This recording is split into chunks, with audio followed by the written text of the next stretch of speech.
ground required to be able to proceed to the hearing proper. The Honorable Ilago is recognized. Yes, maraming salamat, Madam Chair. At tungkol lang sa usapin ng due process, hindi po ang standards ng mga members ng committee ang tinitignan kung na-violate ba talaga ang due process, kundi ang pagsunod sa rules of procedure ng kapulungan na ito pagdating sa impeachment proceedings. At malinaw sa rules of procedure, pagdating sa impeachment proceedings ng kapulungan na ito, may mga private citizens na nag-file ng verified impeachment complaint at ito ay na-endorso ng members ng House of Representatives. Nasama rin sa order of business, nagkaroon ng referral sa House Committee on Justice. Sa proceedings mismo, nagkaroon ng determination kung sufficient ba in form and in substance ang bawat impeachment complaint. Nailatag din ang jurisdiction ng committee. At si VP Sara naman po ay isang impeachable officer at may ultimate facts na tumutukoy sa grounds na nailahad ng mga complaints. Nakita rin ng mayorya ng members ng Committee on Justice na hindi sufficient in substance ang mga complaints. Ngayon, nabigyan na nga ng pagkakataon si VP Sara Duterte na mag-file ng kanyang reply, ngunit hindi naman niya na-address ang mga grounds doon sa mga nasabing impeachment complaint. Ayan. Kaya, Madam Chair, hayaan nyo na lang na bahagi ko rin sa kapulungan na ito na tayo po ay consistent doon sa sinabi natin na sufficient po in substance yung mga impeachment complaint, ay naniniwala din po tayo na sufficient pagdating sa grounds ito pong third impeachment complaint at sapat po ang batayan para magpatuloy sa hearing ang impeachment complaint laban kay Vice Presidente Sara Duterte. Sa ilalim nga po ng ating konstitusyon, maaaring tanggalin sa pwesto sa pamamagitan ng impeachment ang Presidente, Vice Presidente, mahistrado ng Supreme Court, members ng Constitutional Commissions at Ombudsman dahil sa culpable violation of the Constitution, treason, bribery, graft, and corruption, other high crimes o betrayal of public trust. At ayaw ko na nga po sanang ulitin, dahil po sinabi ng ating Madam Chair na hindi tayo babalik dun sa mga napag-usapan na at napag-desisyon na ng mayoryang ng kapulungan na ito. Ngunit talaga naman pong hindi matatawaran yung bigat ng mga accusation hinggil sa maling paggamit ng 500 million pesos sa confidential funds sa ilalim ng OVP at 112.5 million pesos sa ilalim ng DepEd. Higit po na nakakabahala yung paggamit din ng mga peking pangalan at dokumento upang pagtakpan ang korupsyon sa OVP at DepEd. At ang pondong ito ay mula sa kaban ng bayan at mula sa buwis ng bawat Pilipino, ngunit ginamit ng VP ayon sa kanyang kagustuhan sa tabing ng pagiging confidential nito umano. Kaya po, hindi talaga matatawaran yung bigat ng accusations na ito. At nakakabahala rin po yung accusation sa pag-hire ng assassin para pumatay. Sa mga maliliit po na tao, nakukulong agad sa pagnanakaw ng delata para lang makakain o may pagpatay agad sa mga ordinaryong mamamayan kapag po naaakusahan na sangkot sa gera kontra droga. Pero bakit po sa pangalawa na pinakamataas natin na opisyal sa pamahalaan ay wala pang pananagutan. Ayan. Kaya po sa pangkabuuan, malakas po talaga ang basis para magpatuloy sa impeachment proceedings na ito at matuloy-tuloy po natin ang landas tungo sa pananagutan. Maraming salamat, Madam Chair. Thank you, Honorable Ilago. Any other member who wish to manifest on the sufficiency in ground of the third impeachment complaint, that is Father Saballa et al. Impeachment complaint? The chair wishes to state for the record that with the waiver of filing of reply of the complainants of the third and fourth impeachment complaint, the complaints and answer are deemed submitted for the purpose of determination of sufficiency in ground. Since the complainants waived already the filing of the reply, we have no reason to anticipate the filing of a rejoinder. It therefore means that the answer of the respondent is the last responsive pleading, which will be included in our consideration in the determination of sufficiency in ground. Any other member who wishes to manifest on the third complaint? Madam Chair. Madam Chair. The Honorable Ko. Thank you, Madam Chair. Madam Chair, gaya po ng ibang mga miyembro ng ating Committee on Justice, ako rin po ay gustong magpahayag ng dismaya sa naging developments ng sagot ni VP Sara Duterte. Sa ideal, meron pong 2 impeachment complaints na kinakaharap si VP Sara. Sana po ay nagkaroon ng oras, nagkaroon ng pagdetalye, ng pagsagot sa mga bawat paragraph, bawat recital of ultimate fact, bawat ground na inaakusahan ng publiko si VP Sara. Sana po naging oportunidad ito para namnamin ng House Committee on Justice, yung mga miyembro nito, yung iba't ibang posibleng depensa ni VP Sara Duterte. Yun nga po yung ating mga pinoint out doon sa discussions of sufficiency of substance and form. Hindi ito ang panahon para dito. Kailangan nating bigyan si VP Sara Duterte mismo ng kanyang pagkakataon or opportunity to defend herself according to due process. Nalatag po ng ating kinatawan sa Gabriela ng kababaihan na we went over and above, dinetalye yung steps by which this due process is provided to the Vice President. And unfortunately, ang pagtingin ng representasyon na ito, she squandered that opportunity. Sa simpleng pagbigay ng kanyang response ad cautelam, na sinasabi lang niya na ito'y sagot, pero no waiver of all other remedies. Pero kung iisa-isahin natin yung kanyang naging content doon sa kanyang answer, they are non-answers. They are continuously pagbalik doon and pag-harp on sa naging proceedings ng sufficiency in form, sufficiency in substance, and generally, mga habol sa naging proseso. Ito'y oportunidad sana para ang mga miyembro makapag-take talaga din ng pagkakataon na ma-appreciate yung defense ni VP Sara Duterte. Alas, hindi po ito pwedeng mangyari sa gantong stage. That is why, Madam Chair, I'd love to also exhaustively provide rebuttals or ang ating pananaw dun sa kanyang mga depensa, and in defense of the grounds that we see exist for the proceeding of the impeachment complaint. So sa kinatawan po na ito, there is basis for us to say there is sufficiency in grounds. Perhaps I can manifest later, ano po yung mga grounds na yon. But because, at least for now, ang dinedeliberate natin is yung sagot, and paano nito ma-i-influensyahan yung pagtingin natin sa sufficiency in grounds. Kailangan nang magpatuloy sa trial. Or at least kailangan magpatuloy sa hearing on probable cause sa level po ng House Committee on Justice.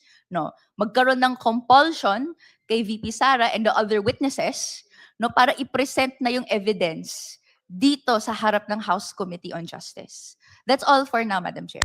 I-present na yung mga Thank you, Honorable Ko. present na yung mga bank account. Again, I wish to state for the record that while some members wish to manifest on a per ground basis, just like what the Honorable Rodriguez did, I wish to share to the members that under Section 7, what is being determined is the complaints. Michael, abangan natin mamaya si Marcoleta Panot. Abangan natin mamaya. Sufficiency in ground. In other words, we will be later on voting on the sufficiency in ground of the entire impeachment complaint and not per ground. Nevertheless, the committee welcomes the manifestation on specific ground if that is the desire of the justice members. Any other member who wishes to manifest on the sufficiency in ground of the third impeachment complaint? The Honorable Tino. Maraming salamat, Madam Chair. Tingin ko maaaring panindigan ng kinatawang ito na sapat at matibay ang mga batayan o ang grounds upang ituloy ang proseso ng impeachment laban kay Vice Presidente Sara Duterte. Particular dito sa third complaint at maging dun sa fourth complaint.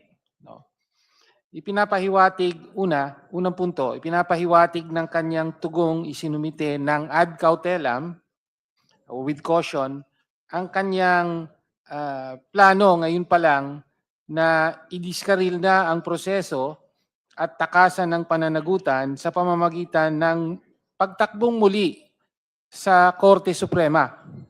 So yun na po ang ibig sabihin nun. Kaya nananawagan po tayo hindi lang sa Justice Committee kundi sa House na kailangan panindigan natin ang ating poder, no? Our power as a co-equal branch sa proseso ng impeachment. No? Hindi dapat tayo pumayag na muli na namang madiskaril ng isang desisyon ng Korte Suprema ang impeachment. No? Pangalawang punto, kapansin-pansin ang kawalan ng tahasang pagtanggi sa mga mismong paratang laban kay Vice Presidente. So walang tahasang pagtanggi ang Vice Presidente sa mga aligasyon. Hindi niya kailanman sinabing hindi totoo ang mga akusasyong ito o inilatag kung ano ang tunay na nangyari. Nagtatago lamang siya sa likod ng mga pamimiloso po ng mga abogado at teknikalidad tulad ng kawalan umano ng due process at ang kapusan daw ng ebidensya laban sa kanya. Pilit niyang iginigit na walang ultimate facts ang mga reklamo at wala raw siyang dapat sagutin. Ngunit pinabubulaanan ang pahayag na ito ng mismo sarili niyang mga sagot. No? Nagawa niya for example na talakayin ang mga usapin ng command responsibility, no? Ang kung katanggap-tanggap ba o hindi ang ebidensya at ang maging yung timing ng aksyon. Pinatutunayan lamang nito na malinaw ang mga akusasyon at lubos niyang nauunawaan ang bigat ng mga ito. Isang malaking panlilinlang ang pagdadahilan ng Vice Presidente na dapat munang hintayin ang pinal na desisyon ng Commission on Audit o ng mga korte bago umusad ang impeachment. Pilit niyang binabaluktot ang katangian ng prosesong ito. Mas mataas ang pamantayan ng serbisyo publiko kaysa sa simpleng kawalan ng final judgment mula sa korte. Hindi ang pagiging malaya sa hatol na kriminal ang sukatan para sa mas mataas na posisyon, sa mga pinakamataas na posisyon, kundi ang pananatiling karapat-dapat sa tiwala ng taong bayan o public trust. No? Hindi sapat na sabihin na hindi naman ako convicted, therefore hindi ako dapat ma-impeach. No? High public office demands a higher standard. Kaya nga po isang ground yung for impeachment, yung betrayal of public trust. Sinasalamin ng ganitong palusot ang katangian ng mga umaabuso at nagnanakaw sa pondo ng taong bayan ng mga public officials na nagtatago sa likod ng mga batas habang walang awang pinagkakaitan ng batayang serbisyo ang mamamayang Pilipino. Walang batayan ang pag-iyak niya ng kawalan ng due process. Nabigyan siya ng abiso ng komiting ito, binigyan siya ng pagkakataong sumagot at nakapagsumite nga siya ng kanyang panig. Sa kabilang banda, nais po nating irehistro at nagpapahayag tayo rito ng mahigpit na reserbasyon sa pagsama ng mga paratang ng sedition, destabilization at kaugnay both in the third as well as the fourth complaint bilang mga batayan o ground sa reklamong ito. Madalas na ginagamit ng mga nakaraan at ng kasalukuyang Marcos Jr. administration ang mga paratang na ito upang supilin ang lehitimong pagtutol para patahimikin ang mamamayan at gawing sandata, lalo na laban sa mga progresibo at sa tunay na oposisyon. Hindi natin dapat pahintulutan ang pag-abuso sa mga kasong ito para sa pampulitikang panunupil. Pilit ding binababa ng Vice Presidente ang antas ng pagdinig sa pamamagitan ng paghingi ng mga ebidensyang pangkorte sa yugtong ito. Ginagawa ang pagtimbang sa mga testimonya at ebidensya sa formal na paglilitis sa Senado, hindi sa panimulang pagsusuri ng komiting ito. Hindi sapat na dahilan ang kawalan ng court grade evidence upang patayin ang reklamo sa ngayon. No? Tahasang paglapastangan sa mamamayang Pilipino ang paggamit ng ganitong mga taktika upang iwasan ang pananagutan. Umaalingaw-ngaw ang panawagan ng mamamayang Pilipino para sa hustisya. Kinakailangang harapin ng Vice Presidente ang formal na paglilitis sa Senado. Dapat ipagpatuloy ng walang pag-aatubili ang prosesong ito upang mabunyag ang buong katotohanan at mapanagot ang dapat managot. Maraming salamat po. Thank you, Honorable Tino. The Honorable Nasal. Thank you, Madam Chair. You mentioned earlier that just a point of clarification, you mentioned earlier that no additional pleadings will be allowed after It the is hearing. because the complainants who are given the opportunity to answer the answer, Yes, ma'am. that is by way of filing a reply, already waived that opportunity. The subsequent pleading is supposed to be an answer to the reply. We call that rejoinder. Because of the waiver of the filing of the reply, there is no reason anymore to anticipate the filing of rejoinder. And therefore means, it therefore means that the answer filed by the respondent is the last responsive pleading for the purpose of the justice member's determination of sufficiency in ground. The Honorable Nasal. Yes, ma'am. But after that, ma'am, notwithstanding, pwede pa rin po silang mag-submit ng... Definitely that will happen during the hearing proper. Yeah, okay. For the guidance of the members, the proceeding before the Justice Committee may be summarized into 5 steps. The first step is the determination of sufficiency in form. We are done already with that.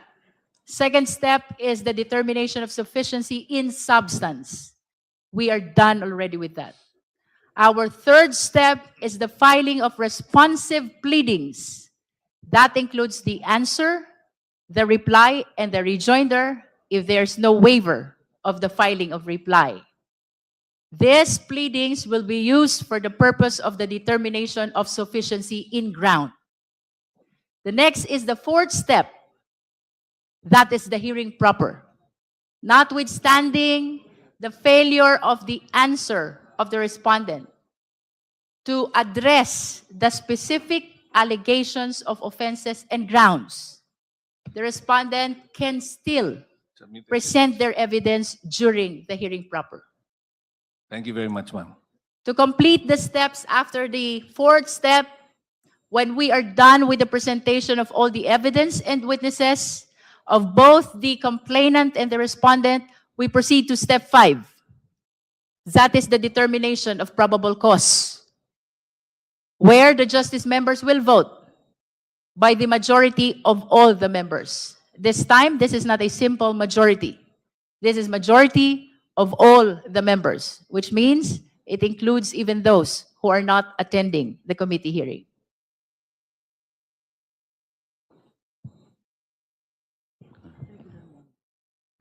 Before I call the Honorable Marcoleta, I wish to acknowledge the Honorable Brian.